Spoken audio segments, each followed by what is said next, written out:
Here we go again. Another high-profile Power 4 school fires their football coach. And there's another report that school wants Oregon's Dan Lanning as their next football coach. As usual, we separate fact from fiction. Thanks for joining us again. Locked On Big Ten starts right now.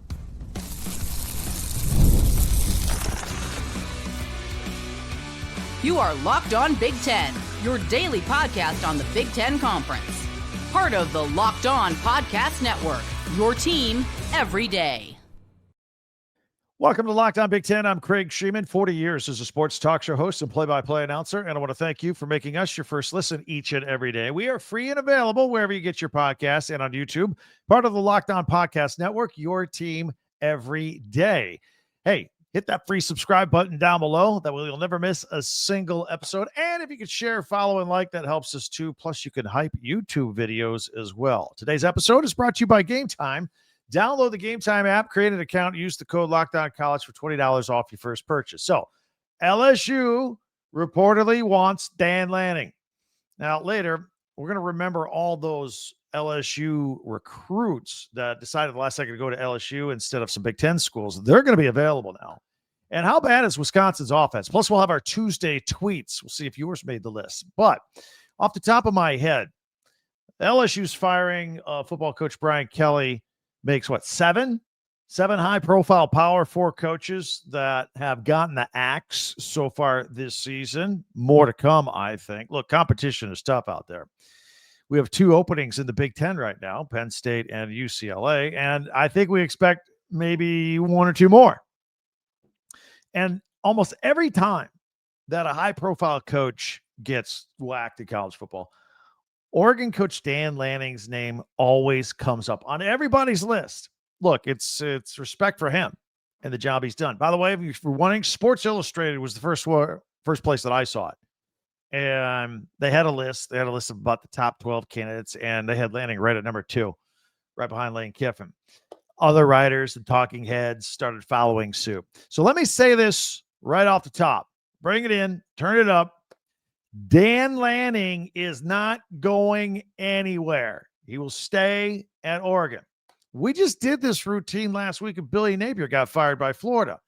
Now, Ducks offensive coordinator Will Stein, that's a different story. There's going to be a lot of people going to throw a lot of money at him that want him. We'll get to that later after the season. But there just aren't enough big-name coaches out there available for all these big job openings all of a sudden are happening.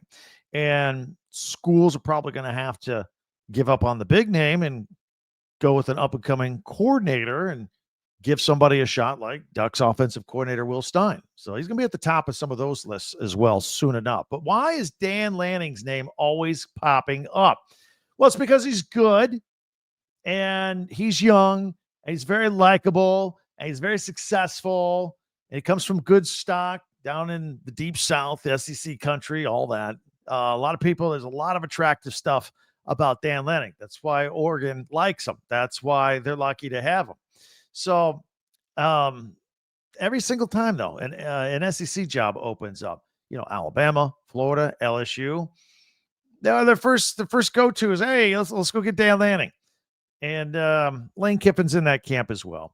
But my leading theory about why coaches like Dan Lanning and their names always come up with boosters and media and athletic departments, because they still think, even though Dan Lanning has said time and time again he's happy where he's at, they think that their football is a bigger, better brand down there. And who would possibly turn them down? We can throw as much money as we want at them. Surely they'll come. They think it's the end-all, be-all. They can get anybody they want.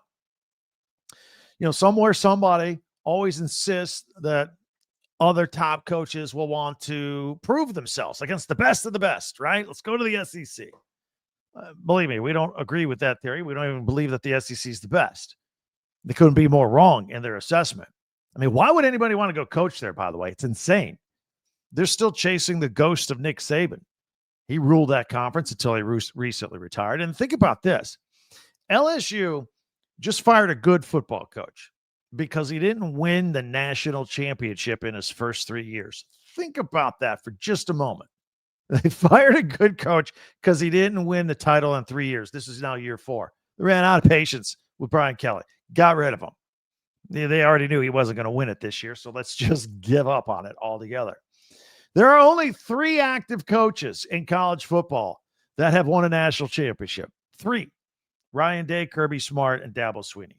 That's it. That's the list.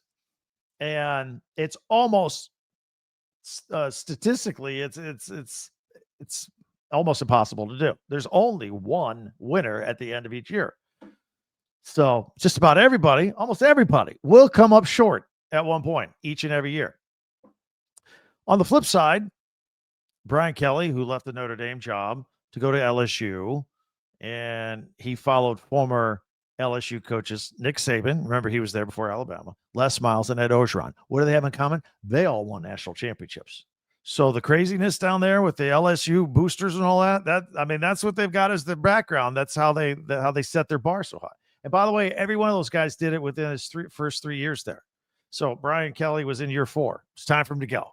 Who would take a job like that if you're already making big time money somewhere else? Sure, I get it. If you're a second tier coach and you want to take your shot at making some real life changing money, go for it. Dan Lanning already has life changing money, for example. So things are equally insane in Florida as well. They haven't won a natty since Urban Meyer and Tim Tebow left. Yet, when they make their next hire, they're going to be paying 3 different coaches at the same time for the second time in 7 years. Those sizable buyouts mean nothing. They just hire you and fire you and pay you off and go to the next guy. Who want to do that? Dan Oregon could be at Oregon for the rest of his life, making top money like everybody else and trying to win championships. Who wants that SEC garbage? The Oregon Ducks fans probably they're about this close to building a statue of Dan Lanning right now. Just right now, if he retired from the sport today. I know he's got a little more work to do. He still wants to get a national championship. But he's lost a grand total of 1 conference game since the Ducks joined the Big Ten last year. He's already hung a banner for a conference championship, making a late push for another one. We'll see if he gets there. Ohio State and Indiana might be in his way this year, but they're definitely going to the playoffs. So there's a lot of football to be played, though. In the meantime, I'm going to repeat what I said about Dan Lanning when the talking heads spewed his name out before last week when the Florida job opened up. He didn't take the Alabama job last year, and that tells me he's not taking any job. Alabama job is as good as it gets too. LSU's pretty darn good job. Florida, good job. If he didn't take Alabama, he's not going to take LSU. He's not going to take Florida. And again, I keep coming back to this. Oregon already makes Dan Lanning one of the highest paid coaches in the country anyway. And I've heard him say he loves Oregon. His family loves living in Oregon. And, he loves it. Oregon loves Dan Lanning. He has all the resources that he could ever need with the backing of Phil Knight and Nike. And he's delivered a lot of wins. And I think he's got recruiting and the transfer portal down cold. He's rolling. It's built. The foundation is built. He can get to the top from there. Now let's talk about actual football for a moment, because the Ducks are coming off of an interesting stretch of games here where they got beat at home to a loaded Indiana team. Then they flew across the country to Rutgers, and they hit on all cylinders and just pummeled Rutgers 56-10. And I'm still trying to wrap my head around what I saw this past Saturday with their 21-7 win over a bad Wisconsin team. And the Badgers, they came ready to play. However, they had been shut out their previous 2 games. And in fact, Saturday's game, you Duck fans already know this, it was scoreless on both sides with until about a minute to go in the first half. It was bizarre. It really was bizarre. Maybe it was the tie-dye uniforms. I don't know. By the way, you get all the tie-dye Oregon Duck merchandise at our website, talkbig10.com, the number 10. That's where we put all of our podcasts, and you can get school merchandise from every school. But I know you Oregon Duck fans are looking for a little something. Christmas is 2 months away. So the Ducks are on a bye this week, but their next opponent is at Iowa. And Iowa is sneaky, not so sneaky good. Last week, they scored in the air, they scored on the ground, they scored defensively, and they scored on special teams. They'll grind at you, and they can hit you from anywhere on the field at any time, at any point of the game. they'll lull you down, and then all of a sudden, boom, they score on you. They're putting up some big offensive numbers this year, big scores anyway this year. That's very un-Iowa-like. So, and maybe we need to consider them as the fourth best Big Ten team. We'll have our power rankings tomorrow, by the way. We're looking for that top four because we think that top four will get into the college football playoffs. Some people think it'll only be three this year: Oregon, Ohio State, and Indiana. We'll see. But, I just told you how good Dan Lanning is, and he's got a bye week to figure something out. Iowa has a bye also. They got a good coach too. Kirk Ferentz is the winningest coach in Big Ten history. So something's got to give in that game. That's a big one coming up. I don't want to look too far ahead because we still have this weekend to go, but next weekend, that's a big one.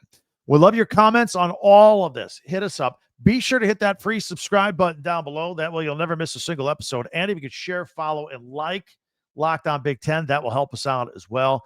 Don't forget our website, talkbig10.com, for podcasts and school merchandise, just to let you know. All right, now, we still have a lot that I want to talk about here with you guys. First of all, there were a lot of recruits down at LSU that were considering Big Ten schools at the last second decided LSU. Brian Kelly's gone. Those guys are going to be up for grabs again. I want to talk about a few of them. And I want to talk about how bad Wisconsin's offense really is. We're going to look inside the numbers. And then we have our Tuesday tweets. All that's coming up here on Locked On Big Ten. Watching games is very exciting because we're fans. We're passionate. Well, it could be even more exciting with FanDuel, and you have a little something on the game here. With the NFL season in full swing, for example, FanDuel has an offer that you don't want to miss. Right now, new customers can bet just $5 and get $300 in bonus bets if you win. That's right. You pick a bet, you put down $5. If it hits, you'll unlock $300 in bonus bets to use across the app. And the app is super easy to use. You can find your point spreads, totals, futures, props. You can parlay stuff, go with a singular bet. All that right there, easy at your fingertips. And your payback is quick when you win. All right? So what are you waiting for? Visit FanDuel.com to download the FanDuel app today and get started. Again, that's at FanDuel.com. Thanks for checking us out here on Locked On Big Ten and making us your first listen each and every day, especially you everydayers out there. Thank you very much. Always appreciate that. Be sure to hit that free subscribe button down below. That way you'll never miss an episode. We're in the Big Ten Club together that way. And if you could share, follow, and like, that will help us out as well. Yeah, if you're a Big Ten fan because you're checking us out here, I know you know other Big Ten people. Hit that little share arrow and send this podcast their way. We would really appreciate that. All right, so when LSU fired Brian Kelly on Sunday, I got to admit, one of my first thoughts was how close Michigan freshman quarterback Bryce Underwood came to going to LSU instead of suiting up for the Wolverines, right? He actually committed to LSU. He doubled down to LSU and Brian Kelly late in the process. And then there was some extra hardcore recruiting from Tom Brady and the $12.5 million of name, image, and likeness money from Oracle. And suddenly Underwood decided to stay in state and play in Ann Arbor. And over the past few years, Big Ten schools and LSU, they've been going after a lot of the same 4-star, 5-star kids on the recruiting trail. You win some, you lose some, right? So they're able to flip Underwood at Michigan, but there were a few other kids that decided, you know what, I'm going to go to LSU. And they were considering Big Ten schools as well. There was 4-star, and these kids are going to be up for grabs now. This is class of 2026. And, with Brian Kelly gone, a lot of questions. These kids are up for grabs again for their services. 4-star defensive lineman Deuce Geralds, the Wolverines, the Buckeyes, and the Ducks were all in on this 6'2", 275-pounder from Georgia. And he just committed to LSU as recently as August.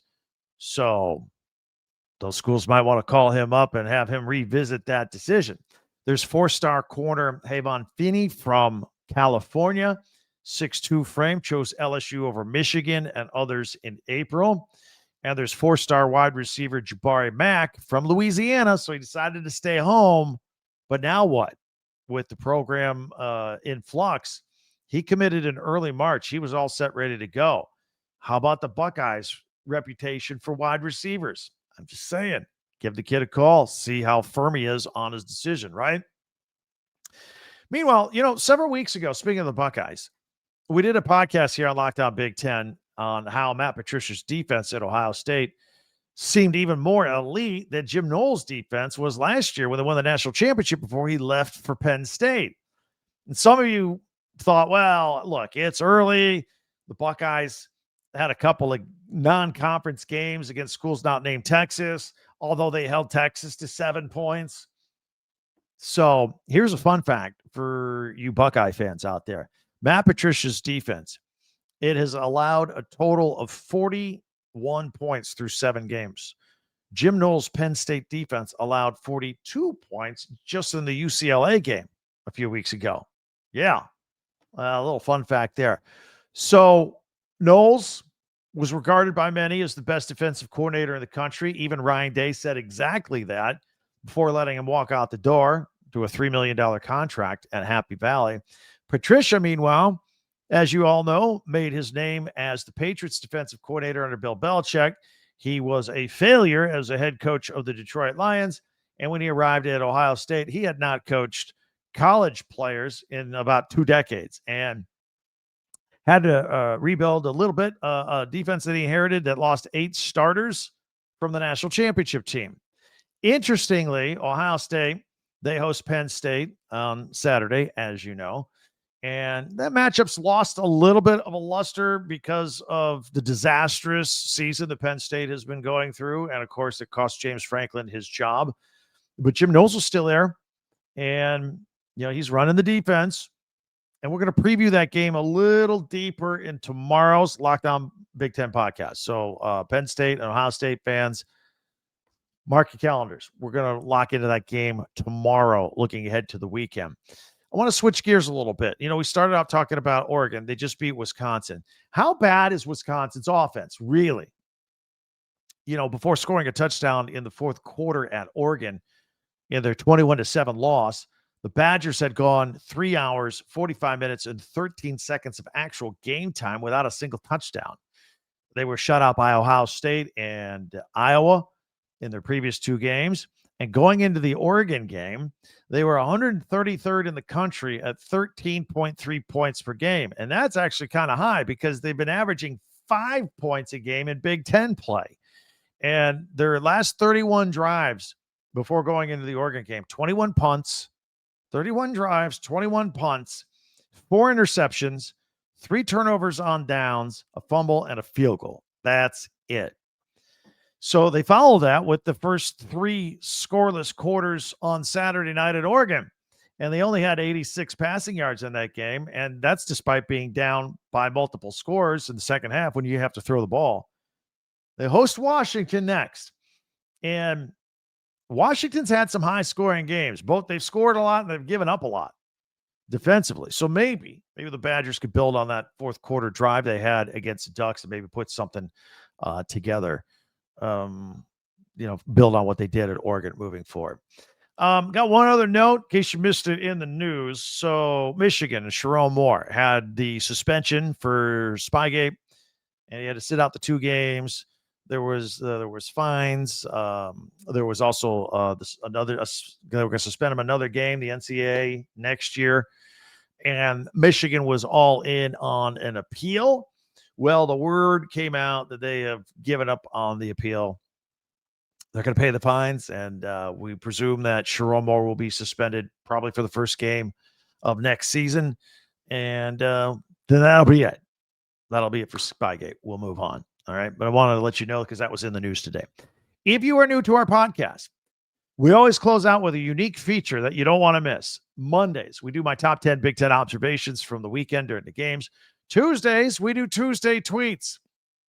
I'll share those with you in a minute. Wednesdays, tomorrow, we do power rankings. We'll power rank the teams 1 through 18. We'll find out, like I said, who's that 4th team in the Big Ten that can maybe get into the playoffs. So we'll rank those tomorrow, in addition to previewing the Ohio State-Penn State game for you, okay? Thursdays, we always look at the Big Ten Network's programming, and we highlight Big Ten Classics and Big Ten Live Action, doubleheader, tripleheader football on Saturdays for your weekend schedule. And then on Fridays, we go on the record and we make our pigskin picks. We always have fun with that, getting you ready as part of our previews for each and every game. All right, so that's what's on tap. We'll have our Tuesday tweets. We'll see if yours made the list. That's coming up next right here on Locked On Big Ten. Let me tell you about Game Time, because we're in the midst of college football season and we get all excited talking about it. That's why we love doing this podcast, right? You love watching the games. You talk with your friends. You get together, watch games, and inevitably someone go, hey, why don't we go to a game? Let's get that feeling that you can only get by going. And Game Time is where you get your tickets. And, I mean, it is great being there in person. You feel the excitement. The hair on your arm stands up. You get to do the tailgating experience, all that ambiance that you miss if you just watch it on TV. So download the Game Time app, and then you can get tickets, not only to college football games, but sporting events, concerts, comedy shows. If it needs a ticket, Game Time can get you there with no hidden fees, no price surprises at the end of the process, and just gives the advantage back to the fans. And you can score last-minute tickets. And by the way, did you know you can go to a college football game for as low as $25? Just a couple of taps, amazing deals. Boom, you're going. It's faster and it's cheaper and it's less stressful than any other way you buy tickets. So take the guesswork out of buying college football tickets with Game Time. Download the Game Time app and create an account. Use the code LOCKEDONCollege for $20 off your first purchase. Terms apply. Again, that's promo code LOCKEDONCOLLEGE, Locked On College, for $20 off. Swipe, tap, ticket, go. Download Game Time today. Thanks for checking us out here on Locked On Big Ten. It is now time for Tuesday tweets. You can follow us at Twitter at Talk Big Ten, or X if you still prefer. Let's put it on screen if you're audio. And by the way, you can watch us on video on YouTube. If you're just listening to audio only, we're on Spotify or Apple or however you get your podcasts. Well, let's go on the screen here and I'll describe it in detail. Look at this. This is from at Casual Big Ten, and it is a picture of Brian Kelly, who was just fired at LSU, wearing a blue Penn State striped shirt. It says, Penn State fans, how would you feel about this? I would like to know. Hit me up on the comment. This is a possibility. This is a possibility, in my opinion. No, like insider information, anything like that. I think Brian Kelly to Penn State, they get a big name coach. Now, he hasn't won a championship. And, if you're going to make that your criteria at Penn State, you're going to have a slim pool of coaches to choose from, as I alluded to earlier. Not a lot of guys have won national championships. Problems at Michigan State. Here's at Michigan State U content. It's a picture of Jonathan Smith, football coach, and Magic Johnson, an alum. Magic Johnson not happy with the state of Michigan State football right now. It was part of a retweet that says he's not enjoying watching Michigan State football. No excitement, no urgency. Yikes. That's not going to help Jonathan Smith. Speaking of the good old days at Michigan State, here's an old picture of Nick Saban when he was the head coach there, from at Country Michigan State. Michigan State needs to find the next Nick Saban to be our head coach. I don't know who that is. I really don't. Here is from College Football on Fox, and it is a montage of the Oregon Ducks tie-dye jerseys that they wore. Again, you can get your tie-dye merchandise at talkbig10.com. The tie-dye Grateful Ducks line of shirts and hoodies and all that stuff based on these jerseys that they wore last weekend. But it says Oregon released a Grateful Ducks uniform for Saturday's tie-dye out at Autzen Stadium. And it celebrates the relationship between Eugene, Oregon, and the Grateful Dead, who performed at Autzen Stadium, I believe, 10 or 11 times in their history. Here's from at College Football Zone. 10 teams flying under the radar that you need to start keeping an eye out for. And look who's number one on this list. The Iowa Hawkeyes at 6-2. They're the only Big Ten team on this list, and they're first on the list. I agree with it. Again, we have to power rank the teams for tomorrow's podcast. Who is going to be at number 4? Yeah, that's going to be interesting. Here's some more Iowa Hawkeye love. This is from at CBS Sports College Football. This is a screenshot from the studio from Saturday's show. It says, if you gave Iowa defensive coordinator Phil Parker the roster in Athens or the roster in Tuscaloosa, he would get the same exact, if not better, production from the Iowa defense. Here they are against Minnesota. Total yards allowed, 133. Rushing yards, 24. Yards per rush, 1. Sacks, 4. Takeaways, 3. How about that? Yeah, we pay attention to them. Other people better start paying attention to the Iowa Hawkeyes. Here's another screenshot from that same halftime studio show at CBS. Iowa now alive in the Big Ten race. We talked about the college football playoff committee looking for a 4th team from the Big Ten. Put Iowa on that list. That was Coach Rick Neuheisel in the studio after their win against Minnesota. I agree with him. Still more Iowa love. How about this? It's the Iowa Fan Fest. Big Ten football putting this out. Even crazier. Caden Weegan. Weegan has 3 return scores in his last 6 games. And then there's a picture of him running. He says Caden Weegan's 5 career return touchdowns match Iowa legend Tim Dwight for the most in program history. Yeah, he had a 50-yard punt return. He's had a 100-yard kickoff return. The guy is phenomenal.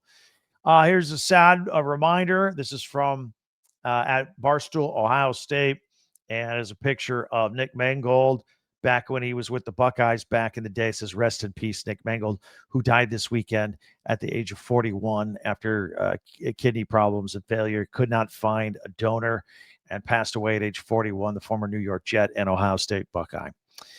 Here's some more. This is from at Front Office Sports. It is a montage of Indiana, a couple of football players after Notre Dame played for a national title. It's talking about how Indiana, the state of Indiana, is the center of the sports world in 2025. Remember, Notre Dame in South Bend, Indiana, played for a national title. The Pacers made it to the NBA Finals. The Fever set a franchise record for wins. The Indianapolis Colts have the best record in the NFL, and the Hoosiers are ranked number 2 in the country. Who knew? The state of Indiana, football and sports powerhouse. Here was a sideline shot of Saturday's game. This is from the Buckeye nut. Urban Meyer was asked what he was doing on the field near Curt Cignetti. As a picture, Urban Meyer has his back turned to the camera. He's looking down the sideline at Curt Cignetti as Big Noon at Fox was there, and that's why Urban Meyer was there. And he's just looking right at Curt Cignetti's way, and he says, just sizing him up. We got a big game in the Big Ten championship coming up. He's using we as in his former Ohio State Buckeyes, presumably, as things stand now, will take on the Indiana Hoosiers in the Big Ten championship game. More from Curt Cignetti with a picture of him walking down the sideline with the headphones on. This is from that Big Ten huddle under Curt Cignetti. Indiana has outscored the opponents. They beat 868 to 225 since Curt Cignetti has been at Indiana. Here is from at Fox College Football, a graphic of 6 undefeated teams through week 9, 6 teams still perfect. Repost if your team is on the list. Well, it's got A&M and Yale and Georgia Tech and Navy, but they're on the bottom there. Ohio State and Indiana University from the Big Ten, as we mentioned, possibly on a collision course for the Big Ten championship game. Here's from at Big Ten Football, the AP football poll from this week. Ohio State still 1, Indiana still 2, Oregon still 6, Michigan nudging to 21, USC back in the mix at 23. And there you have it. Those are our Tuesday tweets. Let me know what you think. Send me something on Twitter. I'll put it on the show. We do it every Tuesday. We have a ton of fun with all of that. All right, quick note. We're going to go live on Saturday around 7 o'clock p.m. Eastern, 4 o'clock Pacific. I didn't want to go right after the Penn State-Ohio State game because that and the Rutgers-Illinois game were the only early games. I wanted to wait for Indiana's game at Maryland as well, so I can talk about Indiana and Ohio State. There's also a Michigan State-Minnesota game that'll just be coming to an end, and then we'll be getting ready to kick off Purdue at Michigan, USC at Nebraska. That's the blackout game at Lincoln, and we'll preview those games as well. But mark your calendar. We're going live around 7 o'clock Eastern, 4 o'clock Pacific on Saturday here on Locked On Big Ten. All right. In the meantime, hit that subscribe button because we're always free, and that way you'll never miss a single episode. And plus, if you could share, follow, or like, that would help us out too. Don't forget, we're on Twitter at Talk Big Ten. Our website, talkbig1010.com. All your Big Ten merchandise is there, along with our podcast. If you want to go back for a second, listen and listen to what we did yesterday. So we appreciate that. Appreciate the subscribe. And also, college football fans, Locked On and Fire TV present the College Football Kickoff, your ultimate college football weekly preview. Drake Toll of Locked On Big 12 leads the conversation, along two-time AP Coach of the Year Gary Patterson, along with college star Jesse Holley, former star, and, of course, our Locked On experts, all pulling everything together to preview your games coming up this weekend. So you can catch the College Football Kickoff every Thursday this season, only on Fire TV. That'll do it for us. Another episode is in the books. We're midway through another week, and this much closer to more games to talk about here. Again, tomorrow, going to preview Ohio State and Penn State for this game this weekend. That'll do it for Locked On Big Ten. I'm Craig Sheeman. We'll see you tomorrow.